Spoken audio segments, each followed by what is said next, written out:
회색빛의 아스팔트와 고층 빌딩이 즐비한 여의도. 12월의 이곳은 완연한 겨울의 기온 탓인지 더욱 차갑고 삭막해 보인다. 금융과 언론, 정치의 중심이 되고 있는 이곳에 조금은 어울리지 않는 모습의 천막이 보인다. 전국 민족민주 유가족 협의회. 사람들에게는 육아협으로 더 잘 알려져 있다. 이들은 대개 80년대에서 90년대 초에 민주화 운동에 앞장서다 고인이 되신 분들의 유가족이다. 모두들 분신이나 사인이 분명하지 않은 죽음을 맞이했기에 그들은 벌써 400여일째 고인의 명예회복과 특별법 제정을 외치며 이곳을 떠나지 못하고 있다. 이순절 씨 역시 예외는 아니다. 이 어머니는 어떠한 사연으로 이곳에 서 계시는 걸까? 이순절 씨의 아들 조정식 씨는 대구 출신으로 1982년 서울대 물리학과에 입학하였다. 그는 재학 중 학생운동에 투신하다가 1984년 제적되었고 이후 인천에서 노동운동을 하고 있던 도중 반제동맹 사건에 연루되어 온갖 모진 고문을 당한 후 2년 동안 인천과 영등포 등지에서 형무소 생활을 하였다. 석방 후 89년 그는 기계제조 공장의 선반공으로 일하고 있던 중 5월 24일 산재로 사망하였다. 그러나 그때 당시 가족들의 요구에도 불구하고 병원 측에서는 사체 확인을 시켜주지 않았던 것과 조정식 씨가 항상 사법경찰의 감시 속에 지내왔다는 이유를 들어 어머니는 경찰 측이 발표한 사인에 대해 인정할 수가 없었다. 어머니는 당시 집안 사정과 아들의 잃은 슬픔으로 경황이 없었던 탓에 사설 변호사에게 사인 조사를 의뢰하지 못한 것이 한이 된다고 하셨고 그러한 이유로 시작한 육아협 생활도 벌써 10년이 넘었다며 긴 한숨을 내쉬셨다.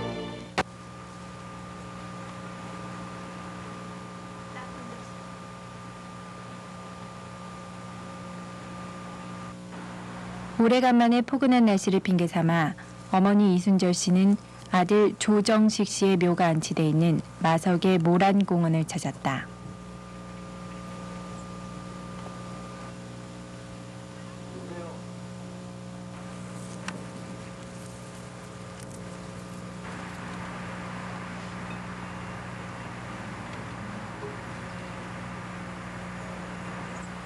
평소 아들이 좋아하던 소주를 따라주고 있노라면 어느새 가슴 한구석이 아려와 한참을 말없이 바라보다 조금씩 이런저런 얘기를 꺼내기 시작한다.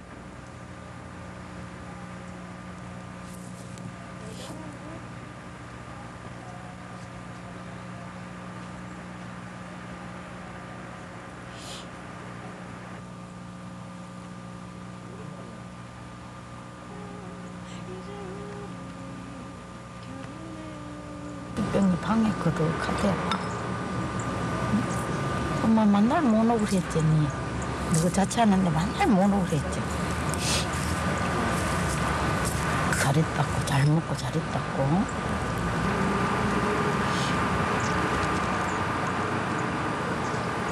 한 달에 서너 번씩 오는 곳인데도 어머니는 아들에게 해줄 이야기도 부탁하고 싶은 것도 많은 모양인지 한참을 일어설 줄 모른다.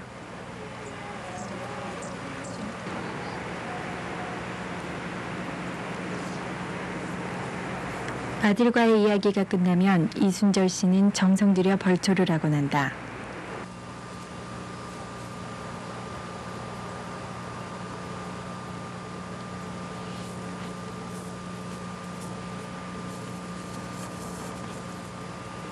평소 여느 어머니들이 아들의 머리를 단정히 해주고 옷 매무새를 고쳐주던 모습이 부러웠던 것일까? 그녀는 아들의 묘에 난 작은 잡초까지도 보기 싫은지 일일이 뽑아주며 한참을 매만져준다.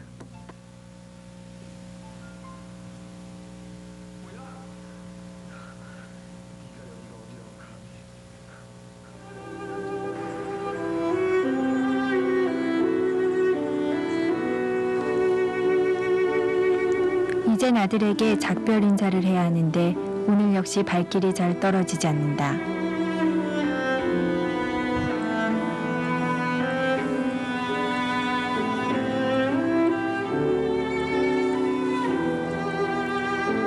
10년이란 세월도 어머니의 상처를 치유하기엔 부족한가 보다.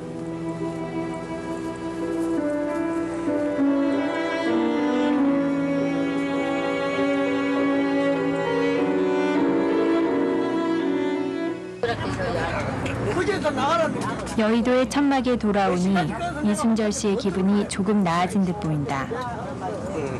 나가는 것도 안 나오고. 모두들 같은 아픔을 느끼고 있기에 서로에게 힘이 되는 사람들. 그래갖고 또 안에서 또 만세 한번 풀었던 거 아니오? 이순절 씨를 비롯한 육아협 사람들의 농성 399일째 날은 그렇게 저물고 있었다. 오늘은 이순절 씨가 대구에 있는 집에 가는 날이다. 아내가 온 것이 정식 씨의 아버지 조동재 씨는 무척 반가운 모양이다. 한참 만에 마주대한 탓인지 아버지와 어머니는 집안일부터 서울의 육아협 사람들 소식까지 서로에게 궁금한 것이 많다. 오늘 올라갔다 수요일 날이나 화요일 날 올라가는 줄 차들이 오늘 역시 이순절 씨는 아들의 사진을 꺼내어 본다. 집에 올 때마다 한 번도 걸은 적 없을 만큼 많이 보았는데도 오늘은 돋보기까지 껴가며 하나하나 자세히 들여다본다.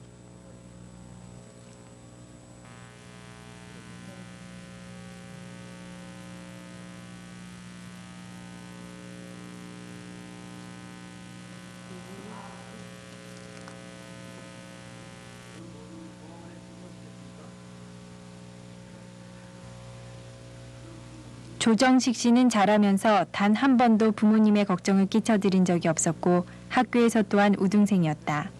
그래서 그렇게 어머니의 가슴 속에 더 절절한지도 모르겠다.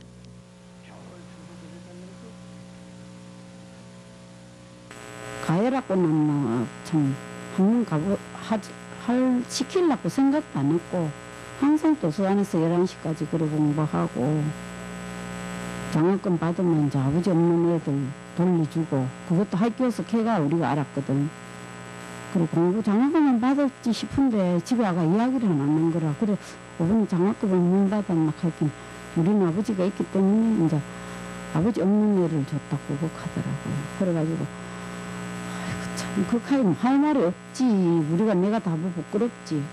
그리고 도서관에서 공부를 하면은 거기 이제 학교 학내에서 다 이제 선생님들이고 교장들이고 다 알잖아. 그러면 교장 선생님 항상 공부하면 도서관에 이렇게 공부를 하면 머리를 쓰다 보면 덩어리를 툭툭 두드려주고 그랬다. 그래서 학교에서 착하다고 참 소문이 났어. 소문이 자자했다. 그래 우리는 학교가 막 엄마 아버지가 이렇게 의시됐다. 저는 모두 다 부러워하고 그랬지. 우리. 이러한 마음은 아버지 역시 마찬가지일 것이다.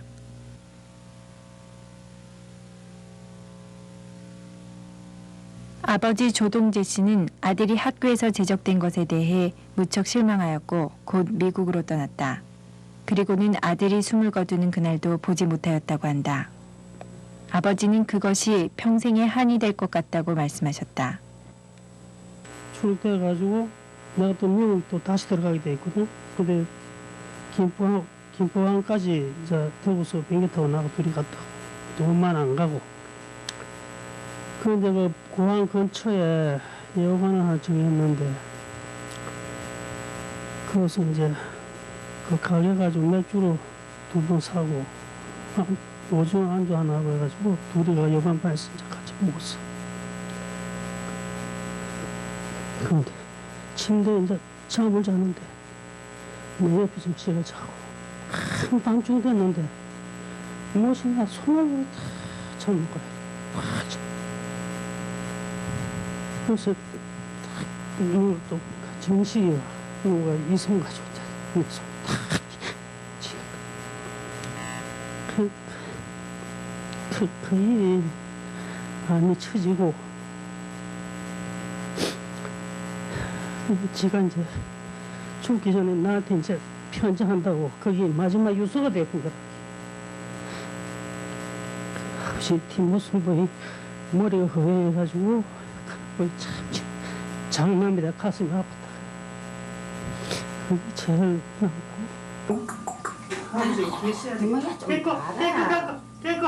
그러나 집에 오면 곧 즐거워지는 것은 어쩔 수가 없다. 그렇게 보고 싶어하던 손자들을 만나기 때문이다. 고마이가 깎아주는 거구만.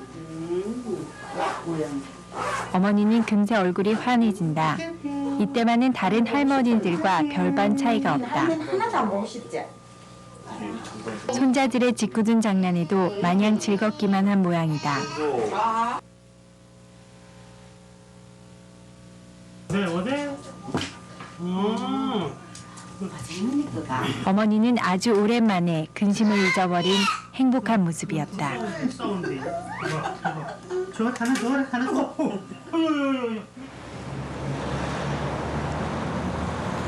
언제나처럼 또 하루가 밝았다. 늘 변함이 없는 여의도의 전경.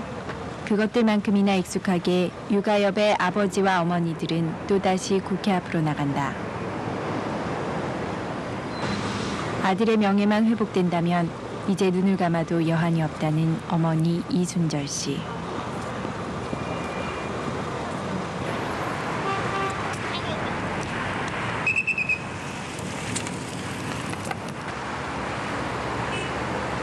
(10년이) 넘게 해왔던 아들의 뒷바라지와 농성들 때문에 이제는 안 아픈 곳이 없을 정도로 쇠약해져 있지만 여의도 농성 400일이 넘은 지금까지 한 번도 아침 농성을 걸은 적이 없다. 오늘 역시 아침의 찬 공기를 가르며 국회 정문 앞으로 나가고 있다.